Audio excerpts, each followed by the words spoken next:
आज की कहानी हैदराबाद और मैसूर रियासतों के दीवान और जयपुर के प्रधानमंत्री रह चुके मिर्जा इस्माइल के परिवार की है। जयपुर में उनके नाम पर एक सड़क का नाम मिर्जा इस्माइल रोड रखा गया है। मैसूर में भी एक सड़क को मिर्जा रोड नाम दिया गया है। मिर्जा इस्माइल के 3 बच्चे हुए, हुमायूं मिर्जा, शाहताज बेगम खलीली और गौहर ताज बेगम नमाजी। साल 1964 में गौहर ताज बेगम की बेटी शकरेह नमाजी की शादी शाहताज बेगम खलीली के बेटे अकबर खलीली से हो गई। Akbar Khalili Indian foreign services में थे। वो ईरान, इटली और ऑस्ट्रेलिया में राजदूत रहे। वहीं शकरेह रियल एस्टेट के बिजनेस में अपना भविष्य बनाना चाहती थी। शकरेह की पढ़ाई सिंगापुर में हुई थी क्योंकि उनके माता पिता सिंगापुर में ही रहते थे। शकरेह को घूमना फिरना और लोगों से मिलना जुलना बहुत पसंद था। लोग भी उन्हें बहुत पसंद करते थे। शकरेह और अकबर की 4 बेटियां हुई। चारों बेटियों में दूसरी बेटी सबा अपनी मां शकरेह के बेहद करीब थी। सबा मुंबई में मॉडलिंग करती थी। वो अपनी मां की तरह ही बहुत खूबसूरत थी। जब अकबर खलीली की पोस्टिंग ईरान में हुई तब शकरेह अपनी बेटियों के साथ भारत में ही रुक गईं। काम के सिलसिले में पति के अक्सर बाहर रहने की वजह से शकरेह खुद को बहुत अकेला महसूस करती थी। द टेलीग्राफ के मुताबिक इसी बीच खलीली परिवार की मुलाकात उत्तर प्रदेश के एक शाही परिवार के लिए टैक्स और संपत्ति का काम संभाल रहे स्वामी श्रद्धानंद से हुई। स्वामी श्रद्धानंद उर्फ मुरली मनोहर मिश्रा मध्य प्रदेश के सागर का रहने वाला था। उसके पिता शिक्षक थे। श्रद्धानंद ने हाई स्कूल की पढ़ाई बीच में ही छोड़ दी थी। मुरली मनोहर ने खुद को धर्मगुरु घोषित कर यह दावा किया था कि उसके पास तांत्रिक शक्तियां हैं। जब खलीली परिवार बेंगलुरु आ गया तब स्वामी श्रद्धानंद को भी वहां बुलाया गया। उस समय शकरेह खलीली को रियल एस्टेट और संपत्ति से जुड़ी कुछ समस्याएं आ रही थीं। स्वामी श्रद्धानंद को उन्हीं समस्याओं को हल करने के लिए बुलाया गया था। अकबर खलीली उस वक्त भारत में ही थे। श्रद्धानंद से मुलाकात के बाद जल्द वो ईरान चले गए। अकबर के जाने के बाद श्रद्धानंद का शकरेह के घर पर आना जाना शुरू हो गया। वो कई दिनों तक शकरेह के घर पर रुकने लगा। जल्द श्रद्धानंद खलीली परिवार का एक सदस्य बन गया। वो बेंगलुरु में उनकी संपत्ति की देखभाल करने लगा। इधर श्रद्धानंद का खलीली परिवार में आना जाना बढ़ा और उधर अकबर और शकरेह के बीच रिश्ते बहुत तेजी से खराब होने लगे। जब साल 1985 में अकबर खलीली ईरान में अपने कार्यकाल से भारत लौटे तब शकरेह अकबर से तलाक लेने के लिए अड़ गईं। आखिरकार अक्टूबर 1985 में दोनों का तलाक हो गया। उस वक्त अकबर इटली में भारतीय राजदूत थे। तलाक के बाद शकरेह की 4 बेटियां अपने पिता के साथ रहने इटली चली गईं। शकरेह को अकबर से तलाक लिए अभी ठीक से 6 महीने भी नहीं बीते थे कि तभी एक खबर ने सबको चौंका दिया। अप्रैल 1986 में शकरेह ने स्वामी श्रद्धानंद से शादी कर ली। इस शादी से शकरेह का परिवार बहुत नाराज हुआ। सबने शकरेह से दूरी बना ली। इस शादी के बाद शकरेह अपने परिवार से न मिल सकती थी, न ही बात कर सकती थी। शकरेह और श्रद्धानंद बेंगलुरु के पॉश इलाके में स्थित रिचमंड रोड वाले आलीशान घर में रहने लगे। शकरेह और श्रद्धानंद की शादी की वजह शकरेह की बेटे की चाहत बताई गई। ऐसा कहा गया कि शकरेह हमेशा से एक बेटा चाहती थी और श्रद्धानंद, जिसने खुद को धर्मगुरु घोषित कर रखा था, शकरेह से वादा किया था कि अगर वो उससे शादी करेगी तो वो उसे एक बेटा देगा। शादी के बाद शकरेह ने general power of attorney Shraddhanand को दे दिया। साथ में श्रद्धानंद शकरेह के बैंक खातों और लॉकरों का जॉइंट होल्डर भी बन गया। जब ये बात शकरेह की मां गौहर नमाजी को पता चली तो उन्होंने अपनी बेटी शकरेह के खिलाफ दीवानी केस दाखिल कर दिया। रिचमंड रोड वाला घर और वहां की संपत्ति मौलिक रूप से गौहर नमाजी के पिता मिर्जा इस्माइल के नाम पर थी, जो बाद में मिर्जा इस्माइल से गौहर नमाजी को मिल गया। गौहर ने वो संपत्ति और घर अपनी बेटी शकरेह को उपहार में दे दिया। शकरेह के बाद संपत्ति उनकी 4 बेटियों की होने वाली थी, पर शकरेह जमीन के कुछ हिस्सों को बेचकर अपने दूसरे पति स्वामी श्रद्धानंद के साथ विश्व भ्रमण पर निकल गई। दोनों 7 स्टार होटलों में रुके। श्रद्धानंद शकरेह की नजरों में हमेशा अच्छा बनने की कोशिश में लगा रहता था। वो हमेशा शकरेह के चरणों में बैठता था और शादी के बाद भी शकरेह को अम्मा कहकर पुकारता था। वो हर सुबह 10 बजे शकरे के लिए बिस्तर पर चाय और अखबार ले जाता था। साल 1990 में शकरे खलीली की बेटियां इटली से भारत आ गईं। शकरे की दूसरी बेटी सबा मुंबई में मॉडलिंग करने लगी। चारों बहनों में सबा अपनी मां के सबसे ज्यादा करीब थी। सबा और शकरे की फोन पर दिन में कई बार बात होती थी। वहीं सबा अपनी मां के दूसरे पति श्रद्धानंद के साथ भी बहुत इज्जत के साथ पेश आती थी। वो श्रद्धानंद को स्वामी जी कहकर पुकारती थी। साल 1991 की बात है। जून महीने में सबा तब परेशान हो गई जब उसकी मां शकरे ने उसे 4-5 दिनों तक कॉल नहीं किया। इसके बाद सबा ने अपनी मां को कॉल किया। स्वामी श्रद्धानंद ने फोन उठाया। जब सबा ने अपनी मां के बारे में पूछा तो श्रद्धानंद ने उससे बताया कि शकरे किसी रिश्तेदार की शादी में हैदराबाद गई है। अगली बार जब सबा ने बेंगलुरु कॉल किया तब श्रद्धानंद ने बताया कि शकरे एक हीरा व्यापारी की शादी में सूरत गई है।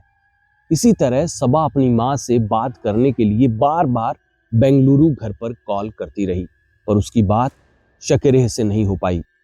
अंत में जब सबा से रहा नहीं गया तब वो जुलाई 1991 में अपनी मां से मिलने मुंबई से बेंगलुरु के रिचमंड रोड वाले घर पहुंच गई।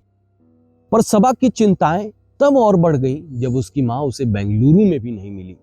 घर आने के बाद जब सबा ने श्रद्धानंद से अपनी मां के बारे में पूछा तो श्रद्धानंद ने सबा को बताया कि तुम्हारी मां प्रेग्नेंट है और वो अमेरिका के रूजवेल्ट अस्पताल में भर्ती है।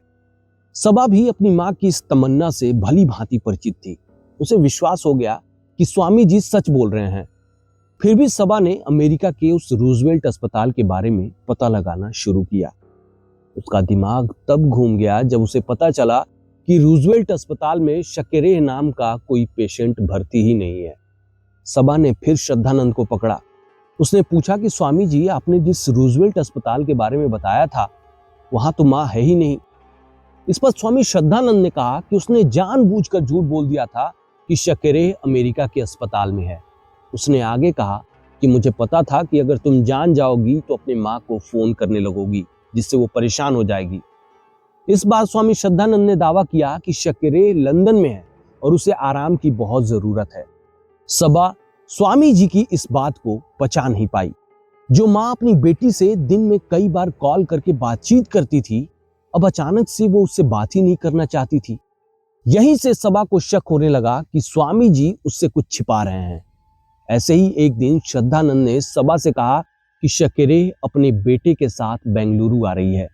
सबा उस दिन अपनी मां का इंतजार करती रही, पर शकरे नहीं आई।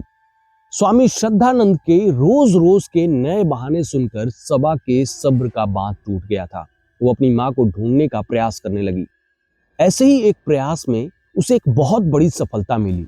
सबा को घर में ही अपनी मां का पासपोर्ट मिल गया। स्वामी जी के हिसाब से तो उसकी मां को यूएस या लंदन में होना चाहिए था, पर यहाँ तो शकरे का पासपोर्ट ये चीख चीख के कह रहा था कि शकरे भारत छोड़कर गई ही नहीं थी। इस सच्चाई को जानने के बाद 10 जून 1992 को सबा बेंगलुरु के अशोक नगर पुलिस स्टेशन गई और अपनी मां शकरे की गुमशुदगी की रिपोर्ट दर्ज करा दी। पुलिस ने खोजबीन शुरू कर दी। महीने बीत गए, फिर साल बीत गए, पर पुलिस कुछ भी पता नहीं लगा पाई। पुलिस पर मामले की जांच में लापरवाही और स्वामी श्रद्धानंद से नरमी बरतने का आरोप लगा। इस बीच शकरे के बारे में तरह तरह की अफवाहें उड़ती रहीं, यहाँ तक कि उसकी मौत के बारे में भी अटकलें लगने लगीं। शकरे के पहले पति अकबर खलीली और उनकी बेटी सबा के लगातार दबाव की ही देन थी, जिससे पुलिस एक बार फिर से इस मामले की खोजबीन में लग गई। मामला मार्च 1994 को क्राइम ब्रांच के हाथों में चला गया। बेंगलुरु एयरपोर्ट पर शकरे के बारे में पूछताछ की गई, पर ऐसा कोई सबूत नहीं मिल पाया जो ये साबित करता हो कि शकरे खलीली लंदन गई थी। पुलिस ने श्रद्धानंद को पूछताछ के लिए बुलाया। घंटों तक पूछताछ हुई, पर कुछ खास पता नहीं चल पाया। पुलिस ने श्रद्धानंद को छोड़ दिया। शकरे खलीली का केस आगे ना बढ़ पाने की वजह से बंद होने के कगार पर पहुंच गया। तभी शराब के ठेके पर पुलिस के हाथ एक अहम सुराग लग गया, जिसने इस केस को भारतीय इतिहास के सबसे खौफनाक और विभत्स अपराध की ओर मोड़ दिया। शकरे खलीली केस को सॉल्व करने का श्रेय उस समय क्राइम ब्रांच के लिए काम कर रहे हेड कांस्टेबल महादेव को जाता है। अगर महादेव नहीं होते तो शायद शकरे खलीली केस से पर्दा कभी नहीं उठ पाता। महादेव के एक मुखबिर ने खबर दी कि उसके मोहल्ले के 2 लोग रातों रात अमीर बन गए थे और सबसे बड़ी बात, दोनों शकरे खलीली के रिचमंड रोड वाले घर पर गार्ड का काम करते थे। इतना पता लगने के बाद महादेव ने धीरे धीरे शकरे के घर में काम करने वाले दोनों गार्डों से दोस्ती कर ली। इनमें से एक का नाम राजू था। महादेव राजू के साथ शराब के ठेके पर जाते और राजू के साथ शराब पीने का नाटक करते। एक दिन ऐसे ही शराब के नशे में राजू ने महादेव के सामने एक बहुत ही अहम बात बता दी। राजू ने बताया कि उससे और उसके साथी से रिचमंड रोड वाले घर के आंगन में खुदे एक गड्ढे में एक ताबूत डालने के लिए कहा गया था। श्रद्धानंद ने बात दबाने के लिए उन्हें अच्छे खासे पैसे का भुगतान भी किया था। महादेव ने राजू और उसके साथी से ये भी जानकारी निकलवा ली कि घर में गड्ढा खोदने के लिए तमिलनाडु के मजदूरों को बुलाया गया था। महादेव ने उन मजदूरों को भी ढूंढ निकाला और उनसे भी कई जरूरी बातें उगलवा ली। इसके बाद स्वामी श्रद्धानंद को एक बार फिर से पूछताछ के लिए बुलाया गया। इस बार श्रद्धानंद पुलिस के आगे ज्यादा देर तक टिक नहीं पाया। वो एक एक करके सारा सच उगलने लगा। पावर ऑफ अटॉर्नी की वजह से एक तरह से श्रद्धानंद शकरे खलीली की अकूत संपत्ति का मालिक बन बैठा था। उसके खर्चे दिन ब दिन बढ़ते जा रहे थे। अपनी अय्याशी की जिंदगी को बरकरार रखने के लिए उसने शकरे की जमीन को बेचना शुरू कर दिया। ये बात शकरे को खलने लगी, जिससे शकरे और श्रद्धानंद में झगड़े शुरू हो गए। रिचमंड रोड वाले घर में काम करने वाली एक नौकरानी जोसेफिन के मुताबिक साल 1991 की शुरुआत में बेटियों को लेकर श्रद्धानंद और शकरे के बीच विवाद हो गया था। शकरे ने कथित तौर पर श्रद्धानंद को मारा था और उसे घर से निकालने की धमकी भी दी थी। शकरे ने बैंक को पत्र लिखकर जॉइंट लॉकर से श्रद्धानंद का नाम हटाने के लिए कहा था। शकरे के इन फैसलों और उसके व्यवहार से श्रद्धानंद घबरा गया। उसने सोचा कि अगर शकरे अपने परिवार के करीब चली जाएगी तो संपत्ति में से उसे एक ढेला भी नहीं मिलेगा। इसीलिए श्रद्धानंद ने एक योजना बनाई। उसने घर के आंगन में मजदूरों से 8 फुट का एक गड्ढा खुदवाया। हैरान करने वाली बात यह थी कि जब वो गड्ढा खोदा गया तब शकरे श्रद्धानंद के साथ खड़ी थी। श्रद्धानंद ने शकरे से बताया था कि वो गड्ढा खुदवाकर अंडरग्राउंड वाटर टैंक बनवाएगा। गड्ढा खुदने के बाद श्रद्धानंद ने 6 फुट लंबा और 2 फुट चौड़ा पहियों पर रखा लकड़ी का एक बक्सा बनवाकर मंगवा लिया। बक्से के लिए श्रद्धानंद ने दलील दी कि बक्से में घर के महंगे सामानों को इधर उधर ले जाने में आसानी होगी, इसीलिए उसने वो बक्सा बनवाया है। 28 मई 1991 की बात है। मई के दिन की वो शुरुआत भी एक आम दिन जैसे ही हुई। हमेशा की तरह श्रद्धानंद शकरे के लिए बिस्तर पर चाय और अखबार लेकर गया। शकरे ने अपनी चाय पी और अखबार आधा ही पढ़ा था कि उसे नींद आने लगी। ऐसा इसलिए हुआ क्योंकि श्रद्धानंद ने शकरे की चाय में नींद की गोलियां मिला दी थीं। जब शकरे बेहोश हो गई तब श्रद्धानंद ने शकरे को गद्दे में लपेटकर बक्से में डाल दिया और फिर उसके ऊपर ढक्कन लगाकर कील ठोक दिया। इसके बाद उसने घर के आंगन में खुदे गड्ढे में बक्से को डालकर उसे रेत से ढक दिया। फिर अगले दिन मजदूरों से उसने आंगन को पत्थर की पट्टियों से ढकवा दिया। श्रद्धानंद ने उस गड्ढे के ऊपर एक तुलसी का पौधा भी लगाया। नौकरानी जोसेफिन का कहना था कि स्वामी जी हर सुबह पूजा करके उस तुलसी के पौधे पर दूध डालते थे। इसके बाद पुलिस श्रद्धानंद को गिरफ्तार करके घटना स्थल पर ले गई। आंगन को खोदकर बक्से को निकाला गया। जब वो बक्सा खुला तब उसमें शकरे की केवल हड्डियां, खोपड़ी और बाल ही रह गए थे। इस पूरे घटना की वीडियोग्राफी कराई गई। फॉरेंसिक जांच में पता चला कि शकरे खलीली को जब दफनाया गया तब वो जीवित थी, सांस ले रही थी। उसने बक्से से बाहर आने के लिए घंटों तक संघर्ष किया था। किसी के साथ इतनी बड़ी हैवानियत कोई शैतान ही कर सकता था। कंकाल के पास मिली अंगूठियों को देखकर गौहर ताज नमाजी ने पहचान की कि लाश उनकी बेटी शकरे खलीली की है। वहीं नौकरानी जोसेफिन ने कंकाल के पास पाए गए कपड़े की पहचान की जो शकरे की थी। आगे चलकर कंकाल का डीएनए जांच भी कराया गया।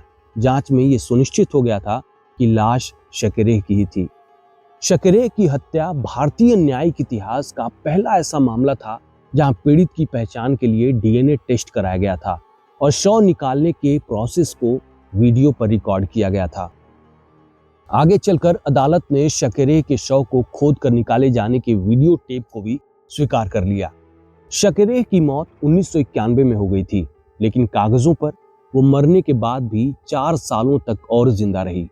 1991 में श्रद्धानंद ने एक कंपनी बनाई थी जिसका नाम एसएस था, शकेरे श्रद्धानंद फाइनेंस लिमिटेड। श्रद्धानंद ने शकेरे को जिस रिचमंड रोड वाले घर में दफनाया था, उसी घर के लिए श्रद्धानंद को मई 1994 में 2 करोड़ रुपए का एडवांस मनी मिलना था। श्रद्धानंद ने उस घर को 6 करोड़ रुपए में बेचने की योजना बनाई थी। हालांकि इससे पहले ही श्रद्धानंद ने शकेरे खलीली से 30 करोड़ रुपए ऐंठ लिए थे। शकेरे को मारने के बाद श्रद्धानंद रिचमंड रोड वाले घर में खूब पार्टियां करता था। वहां म्यूजिक बजता था, नाच गाना होता था, दावतें चलती थी। सबसे भयानक बात तो ये थी कि ये सब वहां होता था जहां शकेरे को दफनाया गया था। लोग उसके कब्र के ऊपर नाचते थे, थिरकते थे। श्रद्धानंद कहता था कि शकेरे को उससे बेटा हुआ था। जब शकेरे के पेट में बच्चा था तब शकेरे सीढ़ियों से गिर गई, जिससे उसे चोट लग गई। इसके बाद शकेरे को अस्पताल में भर्ती कराया गया। शकेरे की जान तो बच गई, पर उसके बेटे की जान नहीं बच पाई। बाद में श्रद्धानंद ने अमेज़न प्राइम की series dancing on the grave में दावा किया कि शकेरे की हत्या उसने नहीं की थी, बल्कि उसकी मौत तो पहले ही हो चुकी थी। वो 26 या 27 मई को हेल्थ क्लब गया हुआ था। जब वो शकेरे के पास लौटा तो देखा वो बिस्तर पर मरी पड़ी हुई है। उसे कुछ समझ नहीं आया कि वो क्या करे। इसी सोच विचार में लाश एक दिन पड़ी रही। श्रद्धानंद ने दलील दी कि वो बहुत डर गया था। उसे लगा कि अगर ये बात बाहर चली गई तो लोग उसकी हत्या कर देंगे, क्योंकि इसमें हिंदू मुस्लिम एंगल था। उसने अफसोस जताया कि उसे उसी वक्त पुलिस के पास जाना चाहिए था, पर डर की वजह से वो जा नहीं पाया। उसने एक बॉक्स में मुस्लिम रीति रिवाज से शकेरे खलीली को आंगन में दफना दिया। उसने कहा कि लाश को दफनाने में उसके नौकरों ने भी सहयोग किया था। स्वामी श्रद्धानंद की गिरफ्तारी के बाद 1994 में उसके खिलाफ मुकदमा शुरू हुआ और 2005 में उसे फांसी की सजा सुनाई गई। साल 2008 में भारत के सर्वोच्च न्यायालय ने श्रद्धानंद की फांसी की सजा को आजीवन कारावास में बदल दिया। शुरुआत में श्रद्धानंद ने बेंगलुरु सेंट्रल जेल में अपनी सजा काटी, फिर बाद में उसे मध्य प्रदेश के सेंट्रल जेल में भेज दिया गया। नवंबर 2022 में 83 वर्षीय श्रद्धानंद ने सुप्रीम कोर्ट से अपील की थी कि जैसे राजीव गांधी के हत्यारों को रिहा किया गया, वैसे उसे भी रिहा किया जाए। फिलहाल स्वामी श्रद्धानंद जेल में है। तो यही कहानी थी मिर्जा इस्माइल की नवासी शकेरे खलीली की। अगली कहानी के साथ जल्द आपसे मुलाकात होगी। जय हिंद।